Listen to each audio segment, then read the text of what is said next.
May video dito ng isang kababayan nating OFW na pauwi sa Pilipinas na hinatid sa airport ng isa din nating kababayan. At after daw makapag-check-in ng OFW ay akala nila ay okay na. Ngunit nung papasok na daw siya sa immigration, siguro ang minimini niya dito ay sa boarding area.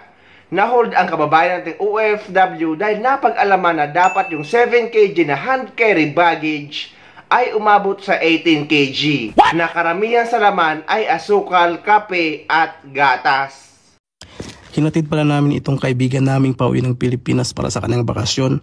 At nung nag-check-in na siya, akala niya okay ng lahat kasi nakalusot na yung dalawang bag niya sa check-in counter. Pero nung pumasok na ng immigration, na-hold siya kasi yung 7 kilo dapat ginawa ng 18 kilo. Kaya ang ending, nagkaroon kami ng asukal at gatas na naghatid sa kanya. Tanong ngayon ng karamihan na bawal daw ba ang kape, asukal at gatas sa hand carry? Ang sagot guys ay hindi. Hindi naman ito mga bawal sa hand carry dahil hindi naman ito liquid.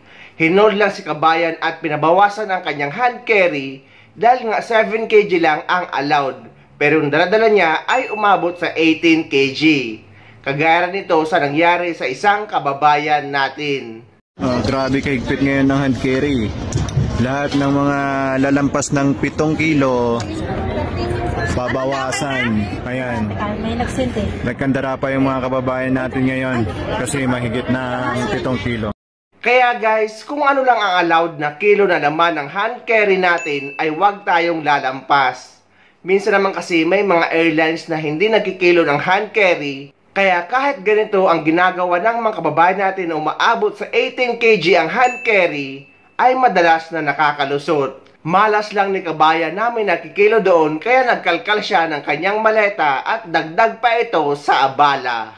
Paalala naman sa mga dapat na nilalagay lang sa hand carry baggage na mahigpit na pinagbabawal sa check-in baggage. Guys, lahat ng mga gadget kagaya ng mobile phone, laptop, iPad, drone, vape, at lalong-lalo na ng power bank at iba pang may mga lithium battery ay dapat talagang nasa hand carry. Bawal yang ilagay sa check-in baggage dahil ang mga yan ay madalas na nagiging sanhi ng sunog sa loob ng eroplano. Lalong-lalo na ang power bank. Bawal na bawal yan sa check-in baggage.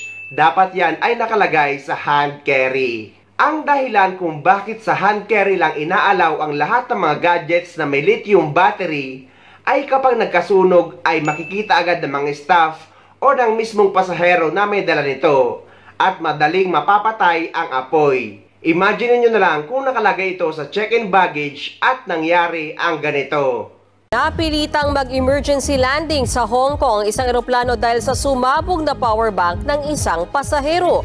Nasa impapawid ang eroplano nang biglang umusok sa loob ng cabin. Agad dinabisuhan ng crew ang piloto na nagdesisyong mag-landing muna. Papunta sana ang Royal Air Philippines Flight RW602 sa Shanghai, China galing sa Katiklan. Wala namang nasaktan. Wala pang pahayag ang airline. Base sa listahan ng Office for Transportation Security, sa hand carry bags pinapayagang ilagay ang mga power bank. Pero depende pa rin sa airline kung gaano kalaki ang papayagan. Ipinagbabawal naman ito sa mga check-in luggage. Ang power bank ay karaniwang gawa sa lithium-ion batteries na maaring sumabog kapag sobrang taas ng temperatura.